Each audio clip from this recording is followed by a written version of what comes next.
प्रणाम to all dear divine souls. जी, तो हम थे कि अगर आपका ट्विन मैरिड है तो फिर आप कैसे उसको मैनिफेस्ट करना चाहोगे।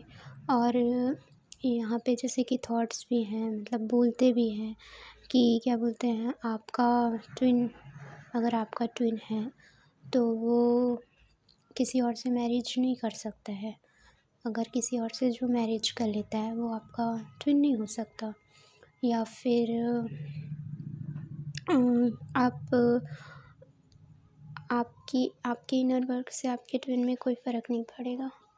तो ऐसे समय में आप क्या डिसीज़न लेंगे, आप किससे सच मानेंगे कि वो आपका ट्विन है नहीं है, आपको इनर वर्क करना चाहिए नहीं करना चाहिए, आगे क्या होगा आप लोगों का, है ना। कि इनर वर्क भी कर लिए, आपका ट्विन मैरिड है, फिर वो आएगा नहीं आएगा, ऐसे आपके अंदर सवाल विचार वैसे भी चलते रहते हैं।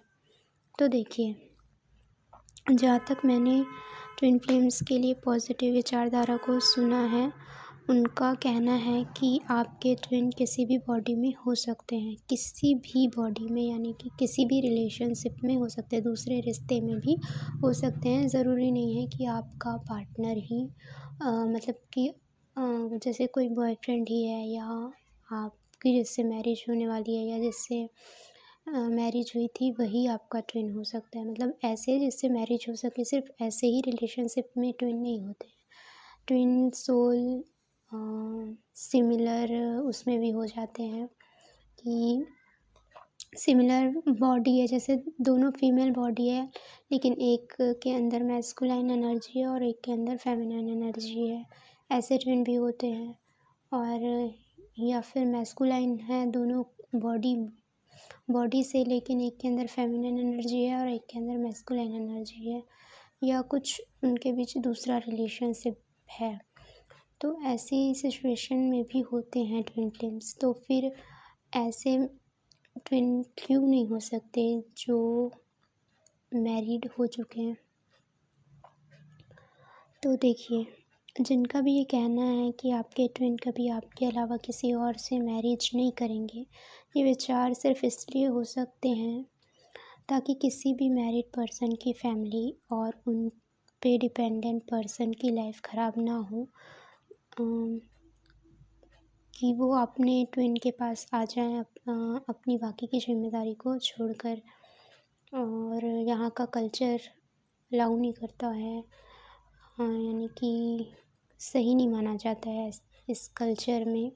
वैसे तो पुराने ज़माने से ही देखते आए हैं कि एक पर्सन दो लोगों से मैरिज करता है ना। लेकिन इसमें दोनों को बराबर हक नहीं मिल पाता है, इसलिए इस चीज़ को गलत माना जाता है और एक के साथ ही रहना सही माना जाता है।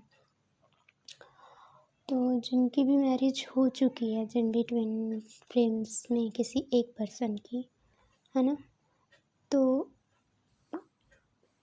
ऐसा नहीं होता है कि वो अपनी जिम्मेदारी छोड़कर आपके पास आ जाएंगे। क्योंकि देखिए, मैं यहाँ पे क्लियर करना चाहती हूँ कि आप और आपका ट्विन, आप दोनों ही डिवाइन पर्सन हैं, और डिवाइन पर्सन ही जानता है कि वो कितना सॉफ्ट हार्टेड होता है। अगर आप किसी की फैमिली ख़राब होते नहीं देखना चाहते तो वो आपका ही ट्विन है, वो भी कभी अपनी वजह से किसी का बुरा नहीं चाहेगा। और क्योंकि डिवाइन पर्सन है तो वो बुरा नहीं चाहेगा किसी के साथ गलत हो उसकी वजह से, और इसलिए ही वो खुद को हर्ट कर सकते हैं, मीन्स अपने ट्विन को हर्ट कर सकते हैं, पर किसी और को नहीं।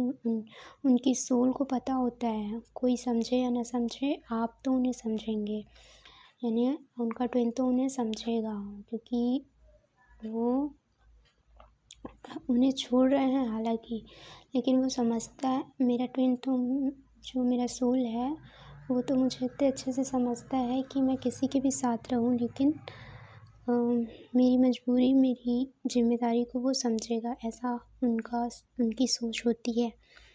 और वो भी कभी किसी की लाइफ ख़राब नहीं करेंगे, है ना। तो इसलिए वो अपनी ही ट्विन सोल से सेपरेशन चूज़ कर लेते हैं, लेकिन अपनी ज़िम्मेदारी से नहीं भागते, क्योंकि वो डिवाइन पर्सन है ना, उनके ऊपर जो ज़िम्मेदारी है वो उसके लिए ज़्यादा डेडिकेटेड होते हैं। ये ट्विन फ्लेम जर्नी आपको मैच्योर भी बनाती है, आपको ज़िम्मेदारी लेना सिखाती है। अगर आपके ट्विन ने अपनी ज़िम्मेदारी को पहले चूज़ किया है in front of you, then it means कि आपके ट्विन ऑलरेडी थोड़े अवेकन ही हैं। उन्होंने कर्मा को चूज़ किया। इट मीन्स कि अगर पार्टनर कर्मा चूज़ कर रहा है तो दूसरे पार्टनर को धर्मा चूज़ करना होगा। धर्मा और कर्मा में बैलेंस बनाने की रिस्पॉन्सिबिलिटी मिलती है आप दोनों को। तो कोई एक अगर कर्मा कर रहा है तो दूसरा धर्मा को आगे ले जाए, धर्म के रास्ते पर आगे बढ़े, क्योंकि बैलेंस बनाना होता है। तो अगले पर्सन को ये डाउट ना करते हुए कि उसका ट्विन मैरिड है तो पता नहीं वो उसका ट्विन है या नहीं, उसे अपने धर्म की रिस्पॉन्सिबिलिटी संभालनी चाहिए और खुद की स्पिरिचुअल ग्रोथ करनी चाहिए और अपने लिए अपने कर्मा करने चाहिए, यानी कि अपनी रिस्पॉन्सिबिलिटी अपनी फैमिली की रिस्पॉन्सिबिलिटी लेते हुए अपने आप को इंडिपेंडेंट बनाने के लिए जो भी कर्मा करने पड़ते हैं, जॉब वगैरह कर रहे हैं, पढ़ाई कर रहे हैं, तो इस चीज़ पे ध्यान देना होता है। और साथ ही साथ धार्मिक स्पिरिचुअल लाइफ में, आध्यात्मिक लाइफ में आपको ध्यान देना होता है। आपकी सोल जब स्पिरिचुअल ग्रो करके अपने कर्मा बैगेज रिलीज़ कर लेगी, फिर आपके ट्विन के कर्मा रिलीज़ करने का टाइम आएगा और उनके कर्मा गॉड द्वारा रिलीज़ करवाए जाएंगे। इसलिए आपका इनर वर्क ना सिर्फ आपके ट्विन से आपका, और इसमें क्या होता है देखिए, जब आप इनर वर्क करते हैं ना तो उससे सिर्फ आपके ट्विन से आपका रिलेशनशिप ठीक नहीं होता है, आपके दूसरे रिलेशनशिप के जो भी ट्रिगर होते हैं ना, वो ट्रिगर होना भी ख़त्म हो जाता है और आपके दूसरे रिश्ते भी आपसे अच्छे से बिहेव करना स्टार्ट कर देते हैं। ठीक है, ये मैंने एक्सपीरियंस किया है। जब आप इनर वर्क करते हैं तो आपकी फैमिली का बिहेवियर आपके लिए काफ़ी चेंज हो जाता है, क्योंकि आपके अंदर से नेगेटिविटी निकल जाती है ना, तो आपके सामने फिर वो नेगेटिव चीज़ें आती नहीं है बार बार।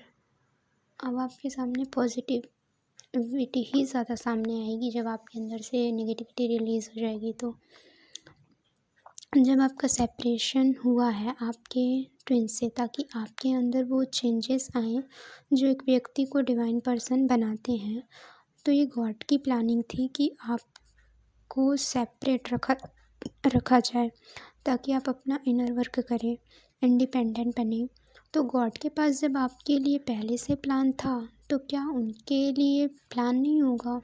जो आपका थर्ड पार्टी सिचुएशन है, जो आपके ट्विन से जुड़े लोग हैं, ऑब्वियसली होगा और आपको इसमें बुरा लगने वाली बात नहीं है, क्योंकि आप यहाँ अपने ट्विन से जाकर अपना हक नहीं मांग रहे हैं।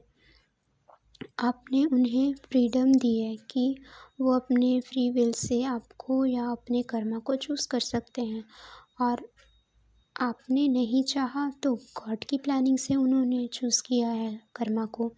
तो वापस भी तभी आएंगे जब गॉड की प्लानिंग होगी, जब गॉड चाहेंगे कि आपका सेपरेशन ख़त्म हो। आप नहीं जा रहे हैं किसी के पास अपने लिए कुछ लेने, तो फिर आप क्यों गलत हुए? सेपरेशन भी गॉड की मर्ज़ी थी, तो रियूनियन भी गॉड की मर्ज़ी है।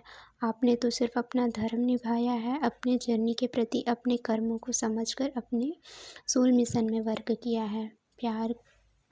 प्यार की वाइब्रेशन हाई करने की कोशिश की है, किसी को दुख नहीं पहुंचा रहे, प्यार और खुशियाँ बांट रहे हो, अपने सोल की ग्रोथ कर रहे हो, उसको प्योर कर रहे हो, उसको फॉरगिवनेस सिखाया आपने अपने सोल को।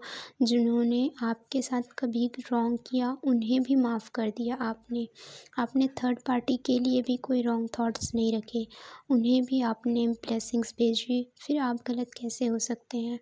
आप तो डिवाइन सोल बन रहे हैं, जिसे किसी से कोई शिकायत, कोई भेदभाव नहीं है। तो अपने अंदर गिल्ट, सेम ऐसी नेगेटिविटी को भी कभी फील नहीं करना। आप डिवाइन पाथ को फॉलो करें, एंड कॉन्फिडेंट होकर अपने इनर वर्क पर फोकस करें और कभी भी मिसगाइड ना हो। हमेशा अपने सोल की सुने, क्योंकि आपके अंदर ही सब कुछ अगर है आपका, है ना। अगर आप अपने लिए सही हैं तो आप सही हैं, पर ऑलवेज़ ये चीज़ रिमेंबर रखना है कि ये पॉजिटिव वर्क के लिए अप्लाई होता है कि आप सही हैं। ऐसा नहीं कि कुछ भी आप रॉन्ग कर रहे हैं अपनी मर्ज़ी से एंड आप कह रहे हैं कि आपको सही लग रहा है इसलिए वह सही है, आपके लिए सही है इसलिए सही है, नहीं। आप पॉजिटिव वे में वर्क करें, पॉजिटिविटी को अपनाएं और उसमें जिसमें सब अच्छा हो ना, ऐसी चीज़ें अगर आप करते हैं तो फिर आप सही कर रहे हैं। ओके, थैंक यू मुझे सुनने के लिए and God bless you all and love you all.